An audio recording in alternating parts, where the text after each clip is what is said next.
Breaking news చూస్తున్నారు. Jubilee hills bypoll కి సంబంధించి మరికొద్ది సేపట్లో గెజెట్ నోటిఫికేషన్ రిలీజ్ కాబోతోంది. ఇవాల్టి నుంచి 21 వరకు నామినేషన్ల దాఖలకు సంబంధించి సమయం. ఇక 15న బీఆర్ఎస్ అభ్యర్థి మాగంటి సునీత తన నామినేషన్ ని దాఖలు చేయబోతున్నారు. అలాగే 17న కాంగ్రెస్ అభ్యర్థి నవీన్ యాదవ్ తన నామినేషన్ ని దాఖలు చేయబోతున్నారు. బీజేపీ అభ్యర్థిగా దీపక్ రెడ్డి దాదాపుగా కన్ఫర్మ్ అయ్యారు. నవంబర్ 11న పోలింగ్ జరగబోతుంది. నవంబర్ 14న ఫలితాలు విడుదల కాబోతున్నాయి. దానికి సంబంధించిన బ్రేకింగ్ న్యూస్ చూస్తున్నారు.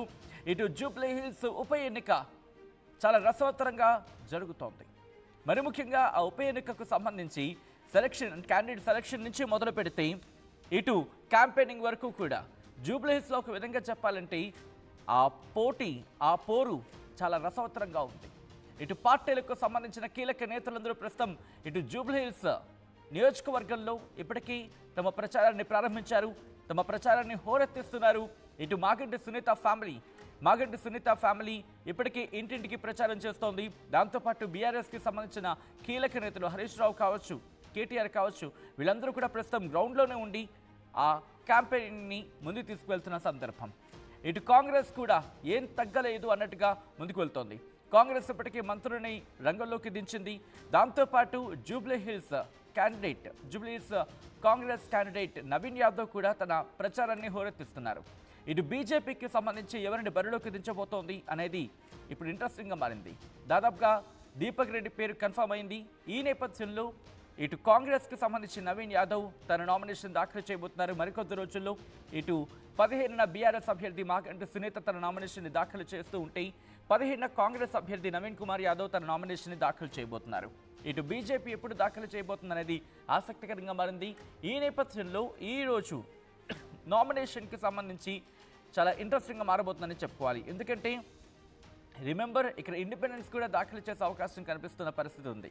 సో ఎంతమంది ఉండబోతున్నారు, అట్ ద సేమ్ టైం ఇటు పార్టీలకు సంబంధించి ఎటువంటి వ్యూహాలతో ముందుకు వెళ్తున్నాయి. ఎందుకంటే ఇక హార్డ్లీ చూసుకుంటే 1 మంత్ కూడా లేదనే చెప్పుకోవాలి. నామినేషన్కి సంబంధించి ఆఖరు తేదీ, నామినేషన్కి సంబంధించి ఒకసారి ఆ స్కెడ్యూల్ని నేను మీకు చెప్పే ప్రయత్నం చేస్తాను. ఈరోజు గెజెట్ నోటిఫికేషన్ రిలీజ్ కాబోతోంది. లాస్ట్ డేట్ ఫర్ నామినేషన్స్కి సంబంధించి ఆఖరి తేదీ 21వ తారీఖున, అంటే కరెక్ట్గా 8 రోజులు మాత్రమే మిగిలింది. ఇక the date of scrutiny of స్క్రూటినీకి 22వ తారీఖున ఆఖరి తేదీ. అలాగే నామినేషన్ విత్డ్రాల్కి సంబంధించి 24న ఆఖరి తేదీ. ఇక నవంబర్ 11న ఎన్నికలు జరగబోతున్నాయి. నవంబర్ 14న ఫలితాలు వెలువడనున్నాయి.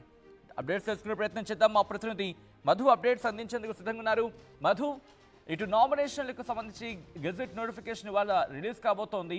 పార్టీలకు సంబంధించి ఎటువంటి పోటీ ఉంది, మరి ముఖ్యంగా బీఆర్ఎస్ వర్సెస్ కాంగ్రెస్ అనుకోవచ్చు అనే చర్చ జరుగుతున్న క్రమంలో ఎటువంటి సిచ్యువేషన్ ఉంది గ్రౌండ్లో?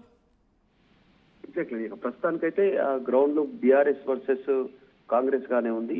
ఏదైనా అనూహ్య పరిణామాలు చోటు చేసుకుంటే పరిస్థితులు రాజకీయ పరంగా కొన్ని మార్పులు చేర్పులు జరిగేటువంటి సిచ్యువేషన్ ఉంటుంది. జనరల్ గా మన రాజకీయాల్లో కొన్ని గెస్ చేయడానికి లేదు, కొన్ని సడన్ టర్న్ తీసుకుంటే ఒక చిన్న అంశంతో రాజకీయాలన్నీ కూడా దానికి ముడిపడి ఉండేటువంటి పరిస్థితి వస్తుంది. కాబట్టి చాలా అన్ని పోటాపోటీగా భావిస్తా ఉన్నాయి అన్ని రాజకీయ పార్టీలు. ఒకరికొకరు మేమే విజయం సాధిస్తామనేటువంటిది ప్రస్తుతం ప్రచారంలో బీఆర్ఎస్ ముందుంది. ఈ మధ్యనే కాంగ్రెస్ పార్టీ అభ్యర్థి ఖరారు తర్వాత వాళ్ళు ప్రచారంలో పెద్ద ఎత్తున పాల్గొంటున్నారు. కాబట్టి నెల 21 వరకు నామినేషన్లకు గడువు ఉంది.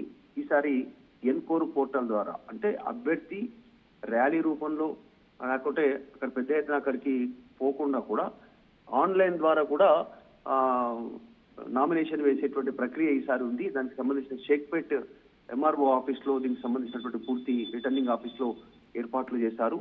డైరెక్ట్ గా ఆన్లైన్ లో సమర్పించవచ్చు, లేదంటే కూడా పోయి సమర్పించవచ్చు. గవర్నమెంట్ హాలిడేస్ అంటే సండే ఇంకా ఇతర ఏమైనా పండుగలు మధ్యలో వస్తాయి, వాటి మినహాయించి మిగతా రోజుల్లో పోవచ్చు. నిబంధనల ప్రకారం నామినేషన్ ప్రక్రియ వేసేటువంటి అవకాశం ఉంటుంది. రాజకీయ పార్టీలు అందుబాటులో ఉన్నటువంటి నిబంధనలను ఖచ్చితంగా పాటించాలని కూడా అధికారులు సూచించారు. ఎక్కడైతే నామినేషన్ వేయడానికి వెళ్లాల్సినటువంటి రూల్స్ అండ్ రెగ్యులేషన్స్, ఎన్ని వాహనాల్లో వెళ్ళాలి, ఎంతమందితో వెళ్ళాలి, ఇవన్నీ రూల్స్ ఉంటాయి. అవి ఒకవేళ క్రాస్ చేస్తే అనర్హత వేసేటువంటి అవకాశం ఉంటుంది. నామినేషన్ తిరస్కరణకు గురయ్యే అవకాశం కూడా ఉంటుంది. కాబట్టి అవన్నీ ఖచ్చితంగా లీగల్ ఎక్స్పర్ట్ సూచనలతో జాగ్రత్తగానే ముందుకు పోయేటువంటి అవకాశం ఉంది అభ్యర్థుల ప్రతి సందర్భంలో లాగానే ఈసారి కూడా. అయితే నవంబర్ 14న యూసుఫ్ కూడా సంబంధించినటువంటి దాంట్లో ఎన్నికల రిజల్ట్ ఉంటుంది ఆ రోజు. అప్పటి వరకు కాస్త ఉత్కంఠ ఉండే అవకాశం ఉంది. కాబట్టి ఈ 15వ తారీఖు రోజున ఆ, మాగంటి సునీత, 17న నవీన్ యాదవ్ నామినేషన్ వేనున్నట్టుగా తెలిసింది. బీజేపీ అభ్యర్థి కూడా ఖరారు అయిన తర్వాత డీటెయిల్స్ వచ్చేటువంటి అవకాశం ఉంది. ప్రస్తుతం జూబిల్స్ బైపోల్ అబ్జర్వర్ గా కూడా సంజీవ్ కుమార్ లాల్ని నియమించడం జరిగింది కేంద్ర ఎన్నికల సంఘం. 2014కు సంబంధించినటువంటి బ్యాచ్ ఐఆర్ఎస్ అధికారి అయినా సో సమీక్షిస్తా ఉన్నారు. అభ్యర్థుల ఖర్చుల పైన వాళ్ళు ఏం చేస్తా ఉన్నారు, డబ్బు ప్రలోభాలు ఏమైనా చేస్తా ఉన్నారా, గిఫ్ట్లు ఏమైనా పంచుతా ఉన్నారా, లేకుంటే తప్పుడు సమాచారాన్ని ఏమైనా వైరల్ చేసే ప్రయత్నం చేస్తా ఉన్నారా అభ్యర్థులు, వాళ్ళ ఎన్నికల ఖర్చు ఎంత స్టార్ట్ అయింది, ఏం చేస్తా ఉన్నారు, వీటన్నిటిపైన ఆల్రెడీ ఆయన అబ్జర్వర్ స్టార్ట్ చేశారు. సపరేట్ గా కొంత టీం ఏర్పాటు చేశారు. టీం అబ్జర్వ్ చేస్తా ఉంది. అభ్యర్థి వెంట ఉంటారు, ఎంత ఖర్చు పెడతా ఉన్నారు, ఏమి చేస్తా ఉన్నారు అనేటువంటి ఫోటోలు, వీడియోల రూపంలో, తర్వాత సమాచార రూపంలో ఈ సంజీవ్ కుమార్ లాల్ కు తెలియజేసే ప్రయత్నం చేస్తా ఉన్నారు. చాలా ప్రతిష్టాత్మకంగా తీసుకుంటున్నారు జూబ్లీస్ పైపోల్. సో నోటిఫికేషన్ ఈ రోజు నుంచి నామినేషన్ల ప్రక్రియ ప్రారంభం కానుంది కాబట్టి ఈ చర్చ జరుగుతుంది. ఈసారి డిజిటల్ నామినేషన్ గా ఉండడం, అది కూడా ఎన్కోర్ పోర్టల్ ద్వారా ఉండడంతో ఆన్లైన్ ద్వారా కూడా ఉపయోగించుకున్న వారు ఉపయోగించుకోవచ్చు అనేటువంటి ఒక సమాచారం ఇచ్చే ప్రయత్నం చేశారు. సో చూడాలి ఉప ఎన్నిక ఈసారి ఎట్లా జరుగుతుందో అనేటువంటిది, ఎంతమంది నామినేషన్లు వేస్తారు, మరి నామినేషన్ల ఉపశమనం కూడా టైం ఉంది కాబట్టి ఎట్లా జరగడం ఎన్నిక అనేటువంటి కాస్త ఉత్కంఠ ఉంది అనేది రాజకీయ party. Right Madhu, thanks for update. మొత్తంగా అయితే మాత్రం Jubilee hills bypoll notification, gazette notification ఇవాళ రిలీజ్ కాబోతోంది. ఇవాళ నుంచి 21 వరకు కూడా నామినేషన్ దాఖలకు టైం ఉంది. ఇక 15న బీఆర్ఎస్ అభ్యర్థి మాగంటి సునీత నామినేషన్ దాఖలు చేయబోతున్నారు. 15న కాంగ్రెస్ అభ్యర్థి నవీన్ యాదవ్ నామినేషన్ దాఖలు చేయబోతున్నారు.